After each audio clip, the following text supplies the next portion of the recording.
ગોધરાના royal in cricket box ખાતે ભવ્ય ટુર્નામેન્ટનો પ્રારંભ 16 ટીમો વચ્ચે જામશે જંગ. ગોધરાના માત્ર 14 વર્ષીય રૂહાન સુરતીએ 5 બોલમાં 5 સિક્સ ફટકારી ટુર્નામેન્ટની ધમાકેદાર શરૂઆત કરી. ગોધરા શહેરમાં રમતગમતની સાથે ભાઈચારો અને કોમી એકતા વધુ મજબૂત બને તેવા સુંદર હેતુ સાથે એક શાનદાર ક્રિકેટ ટુર્નામેન્ટનો પ્રારંભ થયો છે. ગોધરાના વડોદરા હાઈવે રોડ ઉપર આવેલા પ્રખ્યાત રોયલ ઇન ક્રિકેટ બોક્સ ખાતે કોમી એકતા ક્રિકેટ ટુર્નામેન્ટનું ભવ્ય આયોજન કરવામાં આવ્યું છે. આ અનોખી ક્રિકેટ ટુર્નામેન્ટમાં સમગ્ર પંથકમાંથી અંદાજે 16 જેટલી નામાંકિત ટીમોએ ઉત્સાહભેર ભાગ લીધો છે.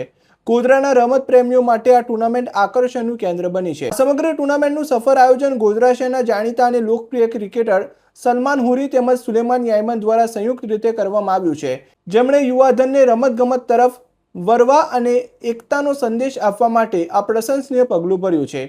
ટુર્નામેન્ટની ઓપનિંગ સેરેમની ખૂબ જ ભવ્ય રીતે યોજાઈ હતી, જેમાં ગોધરા શહેરના અગ્રણી ઉદ્યોગપતિ ઇરફાનભાઈ કોઠી તથા માય જીમના ધીરજ મલ્હોત્રા ખાસ ઉપસ્થિત રહ્યા હતા અને ખેલાડીઓનો ઉત્સાહ વધાર્યો હતો.